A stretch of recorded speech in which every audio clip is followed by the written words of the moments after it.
बिस्मिल्लाहिर्रहमानिर्रहीम। मेरा नाम फुरकान असलम है और मैं as a ZM Rashid seat में काम करता हूँ। और ये हमारे प्रोडक्ट है टिंडे की दिलपसंद। ये ओपी वैरायटी है और ये यहाँ पर रावी एग्री कॉम्प्लेक्स पुरानी माल मंडी रोड से दस्तयाब होगी। ये 1 kg पैक में है और 1 एकड़ में ये 2.5 kg लगता है।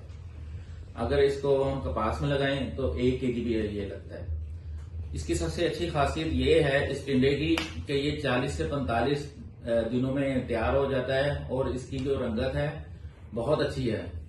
और इतनी अच्छी रंगत होने की वजह से मार्केट में इसकी वैल्यू भी अच्छी है और इसकी रीसेल वैल्यू भी ऐसी ही है जैसे कि हाइब्रिड टिंडे की। और मजीद ये है कि ये फरहान भाई हैं हमारे, और इसमें जो बीमारी का तनासब है वो ना होने के बराबर है। ठीक है फरहान भाई, आपने ये सेल किया, इसके बारे में कस्टमर की क्या राय है? अस्सलाम वालेकुम, मेरा नाम फरहान नासिर है। मैं रवि एग्री कॉम्प्लेक्स उखाड़ा से हूँ। इसके बारे में कस्टमर बहुत सेटिस्फाइड है।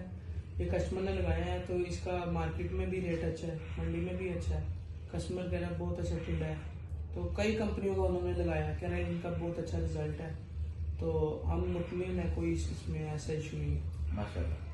तो आप इससे मुतमिन हैं, आपके कस्टमर आपके बकौल के बिल्कुल इससे मुतमिन हैं? जी सर, मुतमिन। अच्छा है। इसका